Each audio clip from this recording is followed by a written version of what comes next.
Mr. Brady has done something to bring home to us the terrible reality and earnestness of war.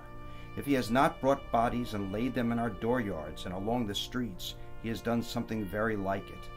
There is a terrible fascination that draws one near these pictures. You will see hushed groups standing around these weird copies of carnage, bending down to look in the pale faces of the dead. As that New York Times report reveals, Americans were shocked and transfixed when Matthew Brady displayed photographs of dead soldiers in his New York gallery in the fall of 1862. Never before had the battlefront been so starkly portrayed to the home front. But these photographs were only part of a vast range of new visual media that informed, distorted, shaped, and recorded the Civil War. For 2 weeks this coming July, an NEH Summer Institute for college and university teachers on the visual culture of the Civil War will explore the photographs, prints, engravings, cartoons, statues, paintings, and other visual media produced during the war. Held at the City University of New York's Graduate Center, the Institute will investigate how these images were made, how they were understood, and what we can learn from them today.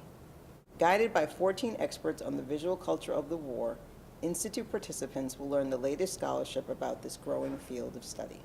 For me, the art historian, the highlight was the opportunity to explore the vast museum resources of New York City, including, for example, the day that we stood in front of key Civil War paintings by Winslow Homer at the Metropolitan Museum of Art and engaged in dialogue with them and with each other. In all, it was a tremendously productive, total immersion in the subject, and it enriched everyone involved.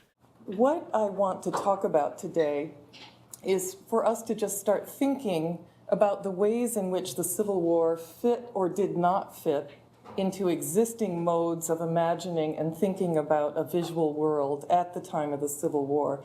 That is, what artists like Homer, what visual world he was drawing upon, and how he might have transformed that. Where I would like to start then is to think about what visual landscape was available at the time. And then also to think about, and this builds on what many of you have already been talking about, and many of you bring expertise to this issue, how the war transformed a visual landscape, or didn't.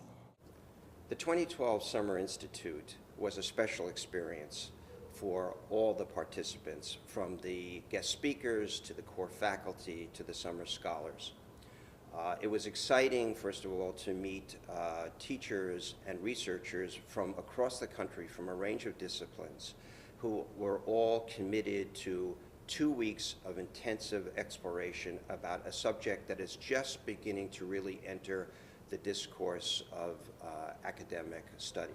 In addition to activities at the Graduate Center, the Institute will visit some of the city's major museums and archives that house significant Civil War collections.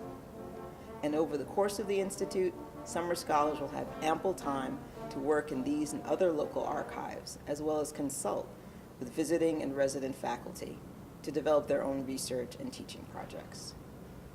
If you've studied the Civil War and its visualization, or if you haven't but want to know more, this NEH Summer Institute will offer the information, ideas, resources, and a terrifically collegial environment that will enhance your research and your teaching.